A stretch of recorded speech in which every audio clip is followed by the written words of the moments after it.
নমস্কার, আপনাদের সবাইকে স্বাগত জানাচ্ছি কেন্দ্রবিন্দু পরিবার কর্তৃক আয়োজিত পডকাস্ট প্রোগ্রাম। আমি তুর্জয় বণিক, বর্তমানে অধ্যয়নরত আছি চট্টগ্রাম প্রকৌশল উপযুক্ত বিশ্ববিদ্যালয়ে। আজকে আমাদের সাথে যিনি আছেন তিনি অমিত ভাইয়ের সাথে থেকে অমিত ভাইয়ের পাশাপাশি কেন্দ্রবিন্দুকে কেন্দ্রবিন্দু হিসেবে গড়ে তুলতে সাহায্য করে। এই 10 বছর যাবৎ কেন্দ্রবিন্দুতে যতগুলা ইনোভেটিভ আইডিয়া, যতগুলা উন্নয়ন ঘটেছে, সবকিছুর পেছনে যার বাধা ছিল তিনি হচ্ছেন আমাদের সবার প্রিয় রাম ভাই। আজকে আমাদের সাথে তিনি যুক্ত হয়েছেন। ভাইয়া নমস্কার, কেমন আছেন? আছি অবশ্যই। ভাই আপনি তো কেন্দ্রবিন্দুর সাথে একদম প্রথম থেকে যুক্ত আছেন, কেন্দ্রবিন্দুর শুরুর দিনগুলা সকলের বলতে দিক থেকে বলতে গেলে অমিতের সাথে আমার 2014 সালের জানুয়ারি বা 2013 সালের লাস্টের দিকে হচ্ছে প্রথম কেন্দ্রবিন্দুর আইডিয়াটা নিয়ে কথা হয়। তো তখন হচ্ছে অমিতের বাসার মধ্যে এখন বর্তমানে যেখানে গ্রামগুলো আছে এখানে তার ব্যাডটা ছিল। আর হচ্ছে ওই বেডে বসে আমি আর অমিত হচ্ছে প্রথমে এই কেন্দ্রবিন্দুর আইডিয়া নিয়ে কথাবার্তা বললাম। তারপরে প্রায় 6-7 মাস 8 মাস চলে গেল, আমরা হচ্ছে বাসা খুঁজে আর পাইতেছি। তো এরপরে কেন্দ্রবিন্দুর প্রথম ক্যাম্পাসটা আমরা হচ্ছে একটা বাসা পাই, সেটা হচ্ছে ওই যে তুমি দিলাম স্টেশন রোডের একটা পুরাতন বিল্ডিং জমিদার বাড়ির মতো ছিল। ওইটা হচ্ছে তোমার 2015 সালে যারা এইচএসসি পরীক্ষা দিবে ওদেরকে দিয়ে 2015 দিয়েছে, আর বর্তমানে তো 2026 দিয়েছে ভর্তি হচ্ছে এখান থেকে। তো আর যদি বলি যে এরপরে 2014 সালের 26শে জুন আমরা হচ্ছে সকালে কিছু পোস্টার টোস্টার লাগাই, মানে আমরা লাগাই না, মূলত হচ্ছে অমিতের বাবা হচ্ছে কিছু পোস্টার লাগাই, 10টার মতো পোস্টার লাগাইছিল। আচ্ছা, আর এরপরে হচ্ছে আমি ছিলাম একদম কেন্দ্রবিন্দুর যে জন্মটা মানে 2014 সালের 26 জুন দুপুর 3টা, ওই সময় আমিও উপস্থিত ছিলাম। আর ক্লাসে ছিল মনে হয় 3 জন না 4 জন গাড়ি, আর এক্সাক্ট সংখ্যাটা মনে নেই। ঠিক আছে, এরপরে তো অনেক চড়াই উতরাই অনেক কিছুই হইলো। আর শুরু থেকে যদি বলি তখন আমরা হচ্ছে অনেক প্রচার প্রচারণা করতাম কেন্দ্রবিন্দু সম্পর্কে, সবাই যাতে জানে যে ব্রাহ্মণবাড়িয়াতে পাবলিক ভার্সিটি না থাকার কারণে এতদিন যে সাফারিং গুলা হয়েছিল এই সাফারিং গুলা হচ্ছে দূর হওয়ার সময় এসে পড়ছে। তারপর টিচার প্যানেল আস্তে আস্তে বড় হতে থাকে, ওদের স্টুডেন্টের সংখ্যা অনেক বড় হয়েছে, স্টুডেন্টের সংখ্যা বাড়তে থাকে। তো একটা সময় হচ্ছে আমাদের সেকেন্ড যে ক্যাম্পাসটা ছিল তোমার, এটা একদম কাছাকাছি ছিল ফার্স্ট ক্যাম্পাসটার একদম সাথে। ওইখানে 2016 বেচ মানে 2016 সালে যারা হচ্ছে আহ ইয়ে দিবে, ইন্টার পরীক্ষা দিবে আর কি, ঠিক আছে, ওদেরকে হচ্ছে গিয়ে আমরা মোটামুটি ফেয়ারওয়েল দিয়ে দিলাম। এরকম সময় হচ্ছে আমরা ওই ক্যাম্পাসটা পরিবর্তন করে আসি হালদারপাড়া। হালদারপাড়াতে আমরা মানে মোটামুটি লং টাইম বলা যায় যে আমরা ছিলাম হালদারপাড়াতে প্রায় 2017 থেকে করোনার আগ পর্যন্ত ছিলাম। করোনার আগও না বলা যায়, যে করোনার মাঝামাঝি সময় আমরা হালদারপাড়া ক্যাম্পাসটা করে যেতাম। আর ছোট্ট একটা বিষয় যেটা হয়তো কেউই জানে না, তো হালদারপাড়ার ক্যাম্পাসটা আমরা হচ্ছে প্রায় 6-7 মাস মানে আমাদের খুব মানে একটা বার্ডেনের মতোই ছিল ব্যাপারটা। আর ওখানে আমাদের 3টে ইউনিট আমরা নিয়েছিলাম। তো করোনার মাঝামাঝি সময় মানে 2020-এর মিডলে আমরা হচ্ছে ওই ক্যাম্পাসটা লিড করি। তখন হচ্ছে আমরা অনলাইনে ক্লাসের কার্যক্রম চালু চালু করতাম। আর এরপরে হচ্ছে আমরা যখন করোনা মোটামুটি শেষের দিকে, তখন হচ্ছে প্রথম আমরা কাজীপাড়ায় মানে এক্সাক্ট আমি লোকেশনটা কিভাবে বলবো, ধরো একটা সাপের স্কুল থেকে হচ্ছে তোমার মানে এক্সাক্ট আমি লোকেশনটা বলতে পারতেছি না, হোমপেটে একটা দোকানের সামনে আর কি। যাক, এখানে 2 তলাতে হচ্ছে আমরা ক্ষণস্থায়ী 1-2 মাসের জন্য হচ্ছে আমরা কেন্দ্রবিন্দু রান করি। দেন এরপরে হচ্ছে তোমার এই যে আমাদের যে চকলেট ফ্যাক্টরি যে বর্তমান ক্যাম্পাসে থেকে হচ্ছে পাই, এরপর থেকে তো এখানে আমরা আসি। বর্তমানে যদি বলি যে আমাদের টিচার প্যানেল অনেক বড়, স্টুডেন্ট অনেক বেশি, এগুলো মনে হয় তোমাদের অনেক ভাই যে সময় বলছে যে 10,000 মানুষের মতো আমাদের এখন। তো আসলে আমার মনে হয় যে 10,000 না, আরো অনেক বেশি। ঠিক আছে, কারণ কেন্দ্রবিন্দুর যদি একজন স্টুডেন্ট তুমি যদি চিন্তা করো, ঠিক আছে, 2016 বা 17 সালে পড়ে গেছে কেন্দ্রবিন্দু থেকে, তো হ্যার কোন একটা ছোট ভাই বা ছোট বোন সে পাঠাবে কেন্দ্রবিন্দুতে। ঠিক আছে, এভাবে হচ্ছে তার মা বাবা কেন্দ্রবিন্দুর সাথে ইনভলভ। ঠিক আছে, সে আবার তার পাড়া প্রতিবেশী অনেককে বলতেছে। তো এইভাবে মিললে হয় কি, মানে আমি যদি ধরো এখন পর্যন্ত কেন্দ্রবিন্দু স্টুডেন্ট যদি হিসাব করি, মনে করো যে এতজন, তো এটাতে দেখা যাবে যে প্রায় 10 দিন 15 দিন হচ্ছে গিয়া মানে কেন্দ্রবিন্দুর সাথে অ্যাসোসিয়েটেড পিপল। কারণ যদি তুমি চিন্তা করো যে কেন্দ্রবিন্দুর যে ম্যানেজার ছিল, আমরা মানে প্রথম ম্যানেজার আমরা পাইছিলাম ইমরান। এই ভিডিওটা যারা দেখতেছে তারা হচ্ছে ধরো মানে একদম 15-16 বা 17 যারা আছে তারা ইমরানকে চিনবে। এরপরে আমরা হচ্ছে পাই কন্ময়কে, কন্ময়ের পরে পাই আমরা রাকেশকে, রাকেশের পরে পাই বিকাশকে, বিকাশের পরে পাই মিহিরকে, মিহিরের পরে আসে সঞ্জীব, সঞ্জীবের পরে আসে হচ্ছে আরেকটা আসছিল, আরেকজন আসছিল ওইটা আমার মনে নাই। এরপরে আমরা পাই বিমল থেকে। আর এর মধ্যে হচ্ছে কি আমরা তো অন্বেষা আপুকে পাই, ঠিক আছে। তো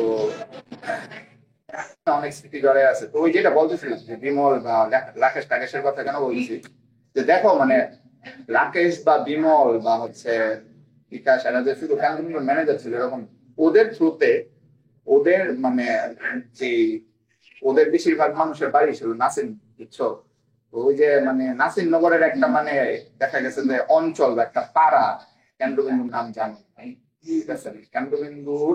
আর আরো একটা কথা কি, কেন্দ্রবিন্দুতে ধরো যে পড়তেছে যে মানুষগুলো ছাত্রছাত্রীগুলো, এরা কিন্তু প্রতি বছর আমরা যদি বলি স্ট্যাটিস্টিক গুলো, অনেক মানুষ আছে আখাউড়া থেকে আসে, বাঞ্ছারামপুর থেকে আসে, বুঝছো বাঞ্ছারামপুর থেকে আসে। মানে যত ব্রাহ্মণবাড়িয়া 9টা উপজেলা আছে সবখান থেকে আসছে, সরাইল বলো নাসিরনগর, ঠিক আছে, সবখান থেকে বিধাননগর থেকে আসছে। তো মানে মোটামুটি কেন্দ্রবিন্দু আর এখন কিন্তু সদরের মধ্যে সীমাবদ্ধ। তুমি কেন্দ্রবিন্দুর কথা যদি একটা উপজেলাতে গিয়ে যদি জিজ্ঞেস করো, ঠিক আছে, ওরা জানে ব্রাহ্মণবাড়িয়া এক নামে কেন্দ্রবিন্দু নামে একটা মানে প্রতিষ্ঠান, একটা একাডেমি। হ্যাঁ, আপনি তো বললেন যে কেন্দ্রবিন্দুর কোনো অ্যাডভার্টাইজমেন্ট বা পোস্টার আগে আপনারা লাগাইতেন বা অ্যাডভার্টাইজমেন্ট ছিল।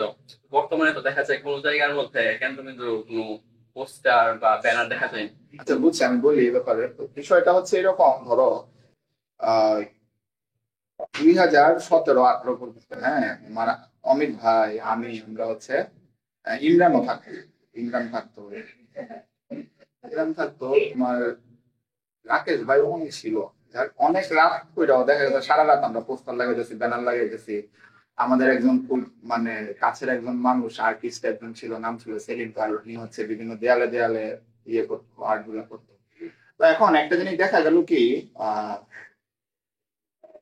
যখন একটা নতুন স্টুডেন্ট আসে, মাঝে মধ্যে ধরো যে প্রতি 20 জনের মধ্যে একজনকে আমাদের যে ম্যানেজার আছে এরা অনেক সময় জিজ্ঞেস করে যে পত্রিকা জানছো কেন।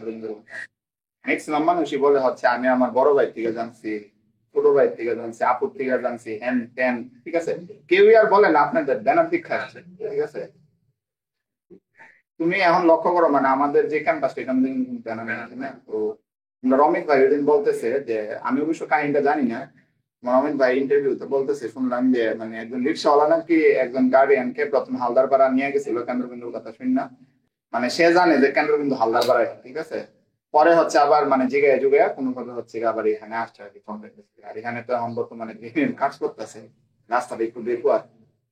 তো এই হচ্ছে কথা আর কি। তো যেটা আমার মনে হয় যে কোনো প্রচারণা লাগতেছে না বা প্রচারণা দেখা মানুষ আসতেছে না, এটার প্রচারণা করে তো দরকার না, এই জন্যই আর কি মূলত আর কি প্রচারণা করতেছি। আর তুমি যেটা বললা যে এখন রাস্তাঘাটে দেখা যায় ঠিক, মানে যারা আগে মনে করো আমরা কাজটা করছি না, আমরা কিন্তু ঠিকই জানি কোন চিপতে কোন চাপায় আছে। ব্যানার গুলা নাই কিন্তু আর্ট গুলা এখনো অনেক দেয়ালে আছে, ঠিক আছে। যাক, এগুলা দেখলে অনেক মানে দিনগুলার কথা মনে পড়ে আর কি। বলো এরপরে। কেন্দ্রবিন্দু 26 জুন আর 10 বছর পূর্ণ করে 11 বছর পদার্পণ করবো। এই 10 বছর আপনি কি কি পরিবর্তন লক্ষ্য করলেন? কেন্দ্রবিন্দু পরিবর্তন, কেন্দ্রবিন্দু কি পরিবর্তন? কেন্দ্রবিন্দু পরিবর্তন হচ্ছে কেন্দ্রবিন্দু 3-4টা ক্যাম্পাস পরিবর্তন হয়েছে, কেন্দ্রবিন্দু স্টুডেন্ট অনেক বাড়ছে, টিচার প্যানেল বড় হয়েছে, অনেক টিচার আবার দেখা গেছে কেরিয়ার ওরিয়েন্টেড হয়ে গেছে, এগুলোই কেন্দ্রবিন্দু। আর তুমি যদি বলো, শোনো তুমি যদি বলো যে কেন্দ্রবিন্দুর মাধ্যমে ব্রাহ্মণবাড়িয়াতে কি পরিবর্তন হয়েছে, ওইটা আমি কিছুটা বলতে পারি, বলবো। আচ্ছা, ওইটা হচ্ছে ধরো আহ আগে যখন কেন্দ্রবিন্দু ছিল না তখন ব্রাহ্মণবাড়িয়াতে কোনো সায়েন্স ক্লাব ছিল না, এটা এটা হচ্ছে একটা পরিবর্তন, ঠিক আছে। আগে ব্রাহ্মণবাড়িয়াতে যে পরিমাণ স্টুডেন্ট পাবলিক ভার্সিটিতে চান্স পেত, এটার হার অনেক বেশি পেয়েছে, বেশি বৃদ্ধি পেয়েছে। আমাদের যে ইনডোর আর হচ্ছে আউটডোর গেমের কারণে দেখা গেল যে অনেক স্টুডেন্ট এখন মানে নিজেরা উদ্যমী হয়ে বিভিন্ন বিতর্ক থেকে ধরে, হ্যাঁ, যে এক্সট্রা কারিকুলার অ্যাক্টিভিটিস গুলো আছে ওইগুলাতে তারা হচ্ছে গিয়া পার্টিসিপেট করতে আগ্রহ প্রকাশ করে। যেমন কেন্দ্রবিন্দুতে আমরা হচ্ছে অনেক আগে থেকে, ধরো 2017 সাল থেকে হচ্ছে প্রতি বছর আমরা বিতর্ক ঠিক আছে। তো ওইখানের যে মেম্বার গুলা, বুঝছো, ব্রাহ্মণবাড়িয়ার ডিবেটিং সোসাইটি যেটা আছে, মানে ওইগুলার যে লিড আছে, বর্তমান লিড, এগুলা সব হচ্ছে মনে করো যে কেন্দ্রবিন্দু ওই 16, 17, 18 ব্যাচের যে স্টুডেন্ট গুলো আছে না, তারা হচ্ছে কেন্দ্রবিন্দু, সরি কেন্দ্রবিন্দু না, মানে এই ব্রাহ্মণবাড়িয়ার ডিবেটিং যে সোসাইটি আছে এটার বর্তমানে লিডার বা চেয়ারম্যান বা ভাইস প্রেসিডেন্ট, কথা বুঝছো। তো এটা একটা পরিবর্তন। কেন্দ্রবিন্দু প্রতি বছর ধরো যে মানে একটা গেট টুগেদার করে, কিন্তু গেট টুগেদারের পাশাপাশি একটা বড় একটা কালচারাল ইভেন্ট করে, ঠিক আছে। কিন্তু ব্রাহ্মণবাড়িয়া তো সাংস্কৃতিক রাজধানী, ঠিক আছে, তাই না? তো এরকম আমার তো মনে হয় না যে কোনো প্রতিষ্ঠান থেকে প্রতি বছর ব্রাহ্মণবাড়িয়াতে এরকম 3টা 4টা করে কালচারাল প্রোগ্রাম করে, করলেও করতে পারে হয়তো, আমি এটা জানি। তো এটা একটা পরিবর্তন হয়েছে, তাই না? আর আমরা ধরো যে এগুলো আসলে বলা ঠিক না, পুরো বলি আর কি। ধরো কেন্দ্রবিন্দু অনেক সামাজিক কার্যক্রমে অংশগ্রহণ করছিল, যেমন হচ্ছে করছিল বলতে এখনো তো করে, হ্যাঁ। যেমন আমার এখনো মনে আছে রেল স্টেশনে হচ্ছে অনেক পথ শিশু যারা আছে ওইখানে, তোমার 2000 আমরা যখন ক্লাসে সেকেন্ড ক্যাম্পাসে যখন ছিলাম, হ্যাঁ, তো ওই দিন আবার আমার বার্থডে আছে, এপ্রিল মাসে ছিল। তো ওই সময়টাতে হচ্ছে তোমার মানে সেম ডেটে আমার মনে আছে, সেম দিনই হচ্ছে আমরা তখন হচ্ছে সেজুতি নামে একটা মেয়ে করতাম। সে বর্তমানে ঢাকা ভার্সিটির চারুকলা ডিপার্টমেন্ট থেকে মনে গ্রাজুয়েশন কমপ্লিট করে ফেলছে, হ্যাঁ, 17 পেজ 2017। ওর মাধ্যমে হচ্ছে আমরা খবর পাই যে কিছু হচ্ছে এরকম পথ শিশু আছে, ওদের হচ্ছে আমরা তোমার খাতা কলম টলম অনেক কিছু বিতরণ করি। দেন হচ্ছে তোমার আমরা একটা মানে ফান্ড ক্রিয়েট করি, প্রতি মাসে হচ্ছে টিচাররা ওই ফান্ডটাতে হচ্ছে গিয়ে তাদের কিছু কন্ট্রিবিউশন রাখে, হচ্ছে তোমার এই টাকাগুলো যাতে হচ্ছে যারা আমাদের এখানে মনে করো যে অনেকে আছে, আমি একটু মধ্যে বলে ফেলি যে অনেকে আছে যে দেখা গেছে যে তারা ফিনান্সিয়ালি একটু ডাউন আছে। তো কেন্দ্রবিন্দুতে ধরো যে যে পরিমাণ স্টুডেন্ট আছে 20-30% হচ্ছে ফ্রি পড়তেছে, এরকম ফ্রি যারা পড়তেছে, মানে ফ্রি পড়াদের মধ্যে মানে আছে না যে একটু মধ্যবিত্ত, নিম্ন মধ্যবিত্ত, তাই না, মানে কি বলে এটা, অতি দরিদ্র স্টুডেন্ট ক্লাস, ওদের জন্য হচ্ছে ওই টিচার পেমেন্ট থেকে টিচাররা হচ্ছে যে কন্ট্রিবিউশনটা করে ওই জায়গাটা থেকে আমরা হচ্ছে বিভিন্ন বৃত্তির ব্যবস্থা করি, ঠিক আছে। এরপরে দেখা গেছে মানে এমনও হয়, দেখা গেছে কোনো স্টুডেন্ট, হ্যাঁ, মানে প্রতি বছর ভার্সিটিতে হচ্ছে যখন ভর্তি পরীক্ষা দিব, ভর্তি পরীক্ষার কোচিং এ ভর্তি হওয়ার তার কাছে টাকা নেই, সে হচ্ছে রাজশাহী যে ওই টাকাটা নেই, হ্যাঁ। ওইগুলো আমরা মানে চেষ্টা করি আর কি। তো এরপরে দেখা গেছে যে আরো একটা জিনিস, ধরো বাংলাদেশে যত পাবলিক ভার্সিটি আছে ম্যাক্সিমামই দেখবা যে কেন্দ্রবিন্দু কেউ না কেউ আছে। ওরা যখন মানে আমি নিজে যখন কুমিল্লা ভার্সিটিতে ভর্তি পরীক্ষা দিতে গেছি, আমি প্রথম গিয়ে সেটা থাকছি ওই পার্টি, বুঝছো। আমার এক দাদু মানে উপসচিব ছিলেন তখন, উনি হচ্ছে বইলা দিল যে আমার নাতি আসবে, ওরে হচ্ছে একটু থাকার ব্যবস্থা করে দাও। তো থাকলাম রাত্রে, থেকে সেটা হচ্ছে পরের দিন ভর্তি পরীক্ষা দিলাম। এই যে দেখো মানে আমি নিজে নিজে ধরো তো প্রতি বছর দেখা গেছে যে 2021 বা 22 পর্যন্ত, এখন আর মানে স্টুডেন্টরা আমার সাথে এত যোগাযোগ করে না, কারণ মানে আগে কথাটা বলি 2021 বা 22 পর্যন্ত মানে আমি প্রতি বছর মানে দেখা গেছে যে 6-7 জন, 8 জন 10 জন মানে ব্রাহ্মণবাড়িয়ার স্টুডেন্ট, কেন্দ্রবিন্দু স্টুডেন্টদের বা কেন্দ্রবিন্দু ছাড়াও যে স্টুডেন্টরা আছে এমনি মানে কুমিল্লাতে গিয়ে সেটা হচ্ছে ফোন দিছে, বা কুমিল্লা যাওয়ার আগে যে ভাই কুমিল্লা বিশ্ববিদ্যালয়ের পরীক্ষা আছে ওই থাকে, আমি অ্যাকোমোডেশন সবকিছুর ব্যবস্থা করে দিচ্ছি। তো এখন মানে রেঞ্জটা এত বড় হয়েছে তোমার, মানে এখন আর স্টুডেন্টরা আমার ফোন দেওয়া লাগে না, মানে এরারই একটা কমিউনিটি হয়ে গেছে। তো এটা কিন্তু আসলে কেন্দ্রবিন্দুর একটা অবদান। এবং আমি যদি বলি, আমি তোমার গত সেপ্টেম্বর মাসের 13 তারিখে আমার ভাইবা ছিল বিসিএস গত বছর। তা আমি হচ্ছে সেপ্টেম্বরের এইরকম 1-2 তারিখের দিকে না, এরকমই ফার্স্টের দিকে হচ্ছে আমি আমার ভার্সিটিতে হচ্ছে মাস্টার্স যে সার্টিফিকেটটা আছে ওইটা তুলতে যাই আর কি। ওইখানে গিয়ে সেরকম মানে আমার মানে অনেক বছর পরে গেছি ভার্সিটি, গিয়ে সেটা দেখলাম যে মানে ম্যাক্সিমাম মানুষ কেন্দ্রবিন্দু, ঠিক আছে, ছোট ভাই বোন, তো ওরাই ভাই ওই হলে যান, এমনি যান, ওইভাবে করেন। ওগুলো তো মনে করো সব ভুলে গেছি 2018-19 সালে ভার্সিটি লিখতেছি না। তো আসলে গেলে বোঝা যায় আর কি যে একটা ভার্সিটিতে মানে আসলে কেন্দ্রবিন্দু কি পরিমাণ শাখা পোশাখা ছড়ায় আছে। এইগুলো হচ্ছে কেন্দ্রবিন্দুর মাধ্যমে ধরো শুধু ব্রাহ্মণবাড়িয়া না, ব্রাহ্মণবাড়িয়ার বাইরেও অল বাংলাদেশ, সারা বাংলাদেশে পড়ি। ঠিক আছে, এরপরে মনে করো আরো যদি বলি যে কেন্দ্রবিন্দু শুরু কিন্তু এগুলা না, শীত বস্ত্র বিতরণ করছে একদম 2016 সাল থেকে শুরু হয়েছে। 2016 সালে ফার্স্ট যখন আমরা শীত বস্ত্র বিতরণ শুরু করি, ফান্ড কালেক্ট হয়েছে, তখন হচ্ছে আমাদের একজন স্টুডেন্ট ছিল রাহি, আসিফ আলবায়েস রাহি। সে হচ্ছে গিয়া তোমার 2015 সালে যে ভার্সিটি ভর্তি পরীক্ষায় ওইখানে হচ্ছে সে ব্রাহ্মণবাড়িয়া থেকে বুয়েটে চান্স পাইছিল। সবাই যে কাজটা করে শীত বস্ত্র বিতরণ করতে গেলে কি করে, ব্যানার বানায়। ঠিক আছে, আমরার মধ্যে কথাবার্তা হইতেছে, ইমরান ছিল, ইমরান বলতেছি ভাই একটা ব্যানার অর্ডার দিয়ে দিই কেন্দ্রবিন্দু পরিবারের পক্ষ থেকে। তো এমনি তোমার অমিত ছিল তখন ক্লাসে, অমিত ক্লাস নিতেছে, রাহি ছিল, আমি ছিলাম। আমি আমার মাথা তো আসলে জিনিসটা আসে নাই। রাহি হঠাৎ করে বলতেছে, আরে ইমরান ভাই আপনি কি করেন, আমরা যে ব্যানারটা বানাবো এটা 150-200 টাকা 300 টাকা লাগে। ওই টাকা দিয়ে তখনকার আমল আমার মনে আছে মানে এক একটা কম্বলের দাম ছিল 150 টাকা, এমন তো অনেক বেশি। ঠিক আছে, বলতেছে ওই টাকা দিয়ে আমরা 2টা কম্বল বেশি কিনি। কেন্দ্রবিন্দু হচ্ছে মানে এরকম একদম কি বলবো মানে নিঃস্বার্থে মানে কি বলবো মানুষের দিকে হালকা ভরসা করে। মানে এমন হয়েছে মানে আমরা নাসিরনগর গেছি, প্রথম গেছি হচ্ছে হরিপুর যে জমিদার বাড়ি আছে না ওইটা শীত বস্ত্র বিতরণের জন্য। আমরা হচ্ছে সামহাও খবর পাইছি ওইখানে অনেক গরিব আছে। আচ্ছা ভালো কথা।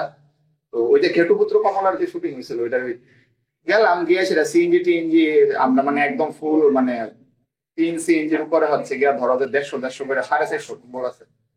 তো নিয়ে আসে আমরা তো রেডি, গিয়ে সে বিতরণ টিতরণ করেছে। আচ্ছা উমা গিয়ে সে ভিক্ষা দেখি, মানে আমার এখনো মনে আছে কথাগুলি, বুঝছো। ভিক্ষা সেটা দেখা গেল যে অনেকগুলা রুমেই ফ্রিজ আছে। ওরা হচ্ছে তোমার মানে খালি এসিটা ব্যবহার করে না, কালার টিভি আছে, বেশ ভালো। তো ওদের মানে কথাবার্তাটা এমন ছিল, ও আপনারা আইসেন কম্বল দিতে আইসেন, দেন দিলে দেন, না দিলে নাই, আমরা এত মানে স্প্রে এভাবে দরকার নেই। তখন মনে করো বাইরে গেছে 12:30 একটায়, বুঝছো। আমরা কিন্তু আবার রিটার্ন করতে হবে, তখন কিন্তু শীতের দিন, কম্বল বিতরণ করতে গেছি শীতের দিন। আর তখন তো দিন ফুটো, তাই না, 22শে ডিসেম্বর তো মনে হয় ছোট দিন না নাকি হবে, 21 জুন আর 22শে ডিসেম্বর, ঠিক আছে, ছোট দিন, আবার ব্যাক করা লাগবে। তো আরে কি রে ভাই, এই জায়গাটাতে দিলে তো আসলে মানে আমরা কিন্তু আমরা দায় সারা কাজ করে করতে পারি, দিয়ে ফেললাম, কিন্তু আসলে ওদেরকে তো দিলে হবে না, ওদের তো নিজ না। পরে আমরা গেছি হচ্ছে, আমার মনে আসতেছে না, বুঝছো।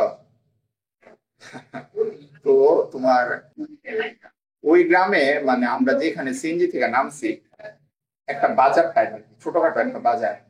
তো ওই বাজারে নামার পরে আমরা হচ্ছে একদম র্যান্ডম মানুষকে জিজ্ঞেস করতেছি যে এইদিকে আরো শীত বসতে পারে কোনো একদম মানে গরিব কোন এরিয়া আছে কিনা যেখানে হচ্ছে মানুষ খুব বেশি দরকার।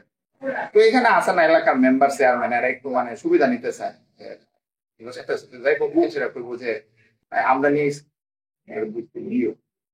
তো এইরকম আমরা দেখছি কিছু সুবিধাবাদী মানুষ ছিল। তো ওদেরকে আমরা মোটামুটি পাশ কাটাইয়া হচ্ছে গিয়া মানে অনেক সময় টময় লাগাইয়া প্রায় সন্ধ্যা বা রাত্রের দিকে হচ্ছে আমরা ব্যাক করছি। কিন্তু আমরা একেবারে মানে কি বলবো, ক্ষেতের আইল আছে না, আইলের উপর দিয়ে হাইটটা মানে বড় বড় ব্যাগ কম্বলের কাঁধে বেড়ে সেটা মানে ভিতরে ভিতরে দিচ্ছে। তো আমরা চেষ্টা করছি যে একটা কম্বলও যাতে এরকম কোনো জায়গায় না যায় যাদের যাদের কিনা দরকার নেই। ঠিক আছে, কেন্দ্রবিন্দু কিন্তু এই জিনিসগুলো খুব মানে ইয়ে করছে। এবং এমন হয়েছে জানো, তোমার অনেক কম্বল আমার মানে ব্যাগ এসে বসে, আমার দরকার নেই, ওদেরকে আমরা কেন দিব, ব্যাগ আইনা ফেললাম। তারপরে কি হইলো, আমরা আইনা রাখলাম 2 দিন 3 দিন হচ্ছে আমরা ব্রাহ্মণবাড়িয়া স্টেশনে গেলাম, টি রোড, এই যে জায়গা টায়গা গুলা ঘুরলাম। ঘোরার পরে একটা জিনিস আমরা ফিল করলাম কি, যে এখানে যদি তুমি একটা বস্তা নিয়ে যাও না, মানে তোমার মানে সবাই এমন ভাবে ভ্যাট দিয়া ধরবো, মানে তোমার জায়গাতে সব শেষ হয়ে যাবে, মানে তুমি ওখান থেকে ছুটতে আসতে পারতাম। তো আমরা কি করলাম, আমরা হচ্ছে তোমার বিভিন্ন গ্রুপ বানায় ফেললাম, মানে প্রত্যেকজনের হাতে 3টা 4টা কম্বল, বাজারের ব্যাগ আছে না, সিমেন্টের ব্যাগ যে থাকে এগুলোর ভিতরে, মানে মানুষ দেখলে মনে বলছে যে রেল স্টেশনের পাশে যে বউ বাজার আছে, বউ বাজার থেকে মনে সবজি টবজি বাজার করে নিয়ে আসছে। তো এরকম ব্যাগের মধ্যে পেরে পেরে মানে লাগাই দিলাম। তো মানে ওরা জাস্ট দেখতেছে হচ্ছে কাদের কারা রেল স্টেশনে শুয়ে আছে, কাদের উপরে মানে কোনো ধরনের কোনো আবরণ বা থাকলো একদম পাতলা, মানে তারার মানে কোনো কম্বল টম্বল। আমরা কি করছি, আমরা চুপচাপ একটা কম্বল করে গিফট। প্রত্যেকের দায়িত্ব ধরো তুমি তোমার দায়িত্ব দিয়েছো, তুমি 4টা বা 5টা কম্বল একদম মানে খুব বেশি গরিব যার কিনা কোনো কিছু গায়ে দেওয়ার মতো না, হ্যাঁ দেখতে এরকম বুঝছো। শীতের সিজন আসলে আসলে মানে তোমার বড় একটা ব্যানার টাঙাইছে, ভিডিও টিডিও করতেছে, ঠিক আছে। তারপরে দেখা গেছে হয়তো বা এরকম হয় আর কি অনেক জায়গাতে, আমি জানি না যে ওরা হচ্ছে অলরেডি টোকেন দিয়ে আসে, তো এখন টোকেনটা তারা কতটুকু হিসাব নিকাশ করে দেয়, ঠিক আছে, এটা আসলে জানা উচিত আর কি। এই জিনিসগুলো আমরা স্ট্রিক্ট। তাই আমরা তো শুনছি যে আপনারা শুধু ব্রাহ্মণবাড়িয়া জেলাই নাই, এই ব্রাহ্মণবাড়িয়া থেকে অনেক দূরে জামালপুর জেলার মধ্যেও গিয়ে সেটা বর্ণাঢ্যদের ত্রাণ বিতরণ করছে। এত দূরে যাওয়ার মানে এই খবরটা পাইছেন কিভাবে, বা এত দূরে যাওয়া পাইছি কিভাবে ওইটা মন নাই, ঠিক আছে। এখন কথা হইতেছে যে প্রথমে আমরা খবরটা পাই, পাওয়ার পরে ট্রেনের টিকিট কাটে তোমরা ইমরান ভাই, তখন সে থাকে ভৈরব, বুঝছো। তো এরপরে হচ্ছে আমি তোমার অমিত ভাই ওই ইমরান থেকে টিকিটটা কালেক্ট করে ভৈরব থেকে উঠি। মজার ঘটনা হচ্ছে আমি তোমার অমিত ভাই ইনসিস্ট করি, মানে এই যে টাকাটা কালেক্ট হয়েছে এই টাকাটা হচ্ছে তোমার মানে আমরা এখন এত দূরে যাবো, এতগুলো টাকা একসাথে নিয়ে যাওয়াটা তো ঠিক না। তো মানে একটা ব্যাংক অ্যাকাউন্টে ছিল, র্যান্ডম ব্যাংক অ্যাকাউন্টে, ওইটা ধরো যে আমরা কার্ডের মাধ্যমে এটিএম থেকে তুলতে পারতাম। তো আমরা প্রথমে জামালপুর গিয়ে নামলাম। ওই বন্যাটা তখন হয়েছিল 2017 সালে মনে হয়, ইসলামপুর জামালপুর ইসলামপুর। এই বছরও কিন্তু এই মুহূর্তে জামালপুর ইসলামপুরের অবস্থা কিন্তু খুব খারাপ, বুঝছো। তো এই এলাকাটাতে মানে মনে হয় তিস্তা নদীর পানি মনে হচ্ছে কিনা। এখন যে ঘটনাটা হইলো, তো আমি তোমার অমিত ভাই ইনসিস্ট করলাম, যখন জামালপুর শহরে ছিলাম অমিত বারবার বলতেছে যে রাম একটা কাজ করি, এটিএম থেকে টাকাটা তুলে দিন, ইয়া তো খাদ্য টাদ্য তখন কিন্তু আমরা তোমার মানে কুরবানির ঈদের কুরবানির ঈদ না সরি রোজার ঈদের কয়েকদিন আগে আমরা গেছি, বুঝছো। চিন্তা করো, হ্যাঁ, ঠিক আছে, রোজার ঈদ ছিল, রোজার ঈদের কয়েকদিন আগে গেছি। তো এখন আমি বললাম যে না রে, একটা কাজ করি আমরা ইসলামপুর আগে যাই, ইসলামপুর গিয়া তারপর হচ্ছে এটিএম করবো।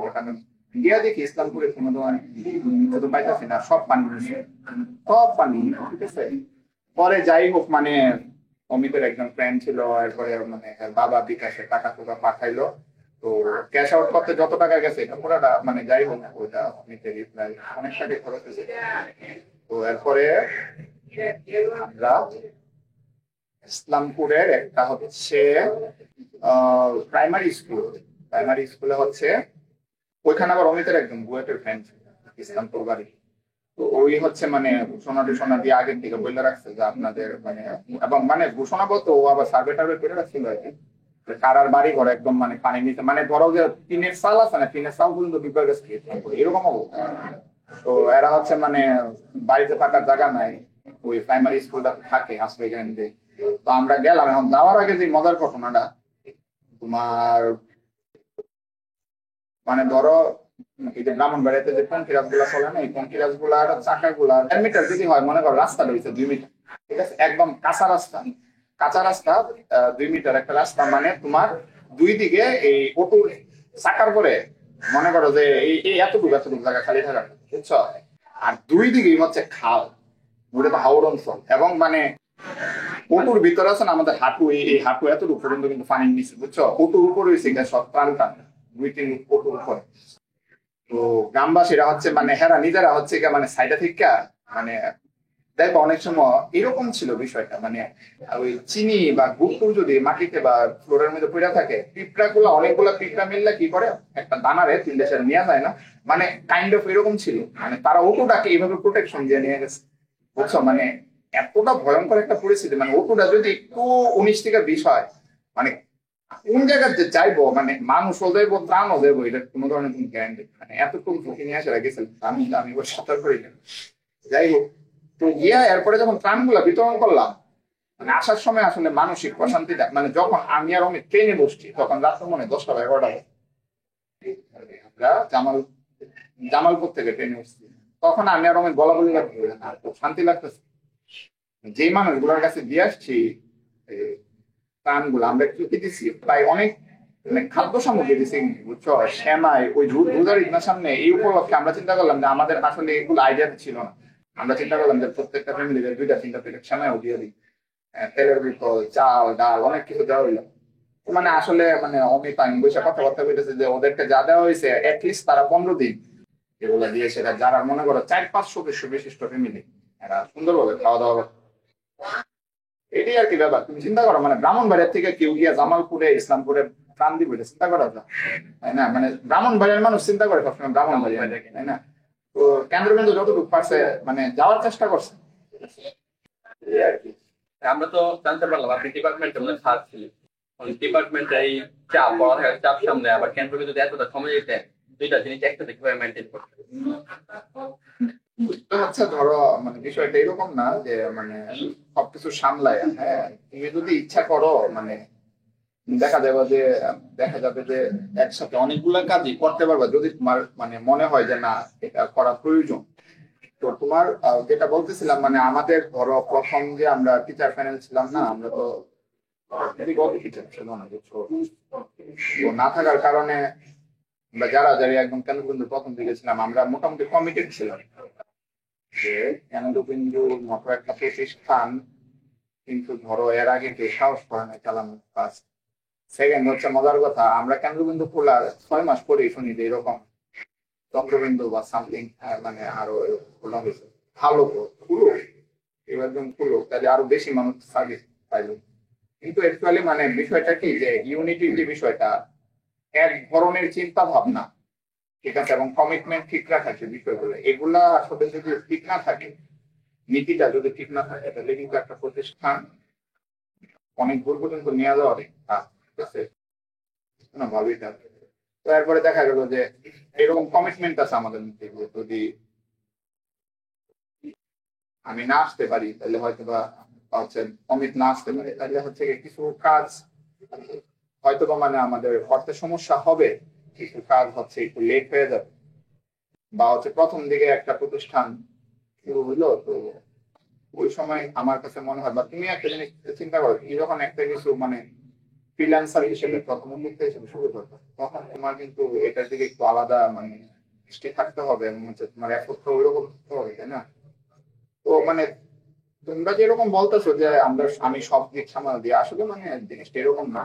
আমার পাশাপাশি অন্যান্য যে ফ্রেন্ডরা ছিল তারা তো মানে অনেক অনেক সাপোর্ট, আমি পাশাপাশি যতটুকু পারছি। আর ওই ডিপার্টমেন্টের থার্ডের যে বিষয়টা বলবো, এটা ধরো কি বলবো, ওটা মোহাম্মদ ভাই ছড়ানো, এটা কিছুই না, এটা মানে এত বড় কিছু না। আমার কাছে মনে হয়েছে যে না আসলে মানে আমি যদি ডিপার্টমেন্টের পড়ালেখার পাশাপাশি ব্রাহ্মণবাড়িয়ার জন্য বা কাজের জন্য যদি সময় দিই, সেটা হচ্ছে ভবিষ্যতে আমার নেক্সট প্রজন্ম ভালো কিছু করবে, ব্রাহ্মণবাড়িয়ার ভালো একটা নাম যশ হবে, যেটা কিনা হয়তো বা আমরা মিস করছি, সেটা যে তারা পরবর্তী জন্য না করে, সেই স্পৃহা থেকে সেই তাড়না থেকে হচ্ছে। তাই আপনার স্টুডেন্টরাই যাদের কেন্দ্রবিন্দুতে একসময় পড়াইতেন, তারা এখন দেখা যাচ্ছে বড় বড় কোম্পানিতে চাকরি করতেছে বা কেন্দ্রবিন্দুতে টিচার হিসেবে জয়েন করছে, কেন্দ্রবিন্দুর হাত ধরে আগে নিয়ে যেতেছে। আবার আপনার কিরকম অনুভূতি হয়? আসলে এই অনুভূতিটা হচ্ছে ক্ষেত্র বিশেষে মানে এক এক ধরনের, বুঝছো?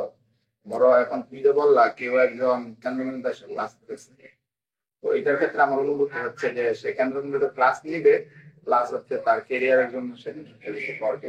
যারা হচ্ছে অলরেডি কেরিয়ার ওরিয়েন্টেড হয়ে গেছে, তারাও কিন্তু আবার মাঝে মধ্যে এসে কেন্দ্রবিন্দুতে ক্লাস হয় না। তো ওই সময় আমাদের আরো বেশি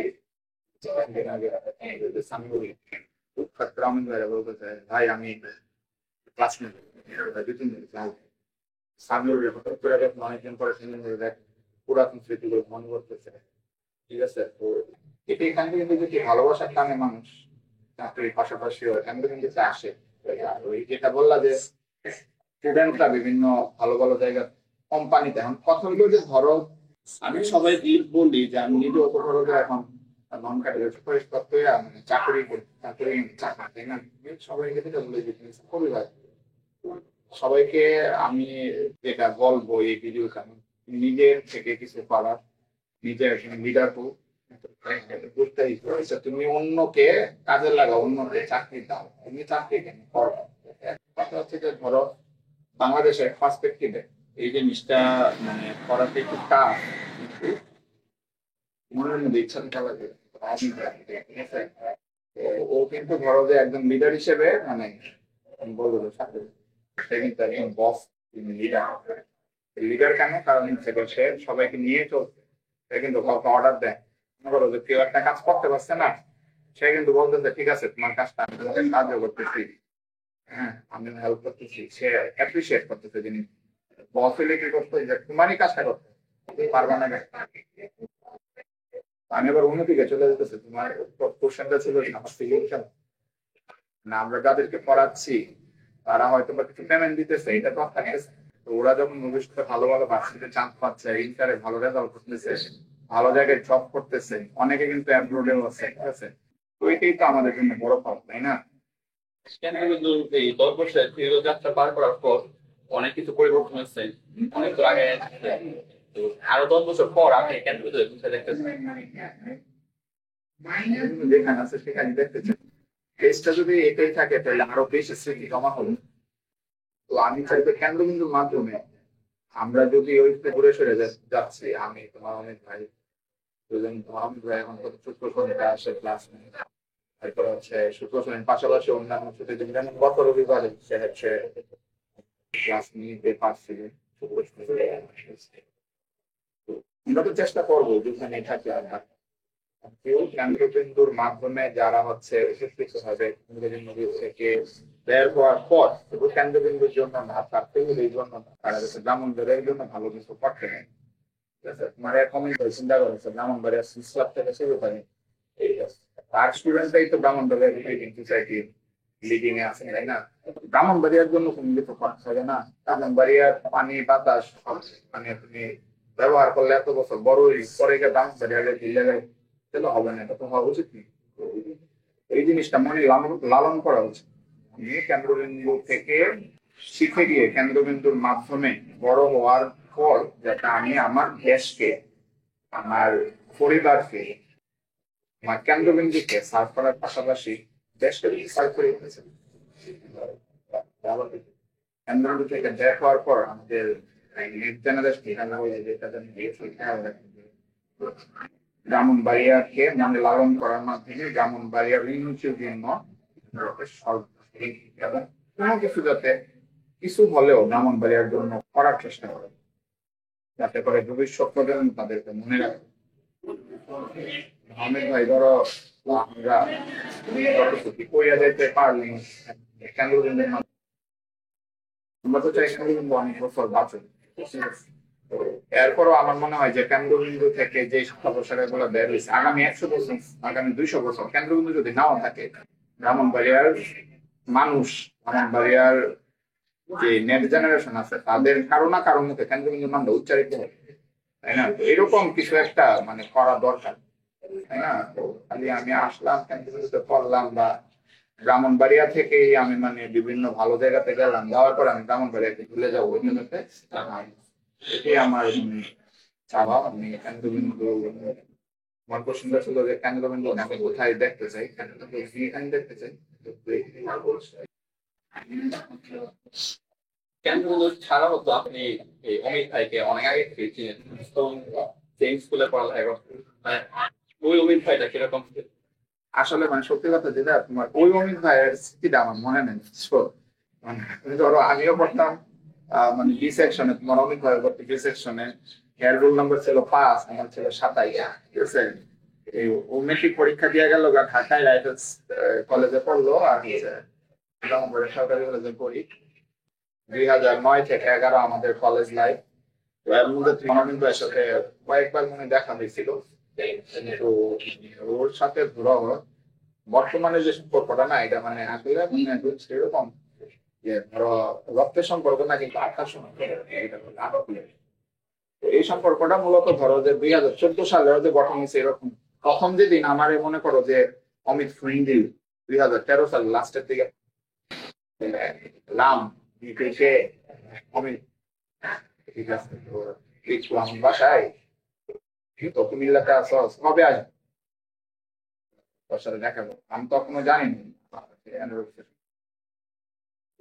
তো সে তার আইডিয়া শেয়ার করলো, তার বাসা বরিশাল, আর পূজার পরে কেন্দ্রবিন্দু স্টার্ট হলো।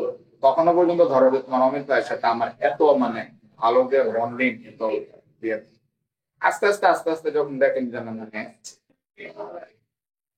আমি অমিতের সাথে যেখানে যে পরিবেশে কাজ করতেছি এই পরিবেশে সে আমাকে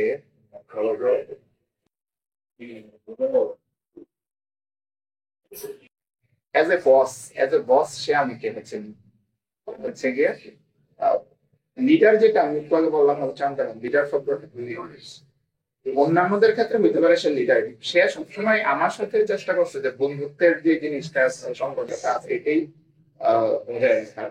আমার কাছে মনে হয়েছে যে এই জিনিসটাতে আমি অনেক কিছু কমফোর্টেবল ছিল। তো এরকম অনেক হয়েছে যে মানে পরের দিন সকালে ক্লাস 8টার সময় আমি মানে আমার জ্বরে আমার খুব খারাপ হয়েছে। তো এখন ধরো আমার যদি মনে করো আমি এখন চাকরি বাকরি করি বা কিছু, হঠাৎ করে আমি ফোন দিয়ে আমার বসকে বললাম যে স্যার আমার ছুটি লাগবে, ছুটিটা আমি নাও করতে পারবো।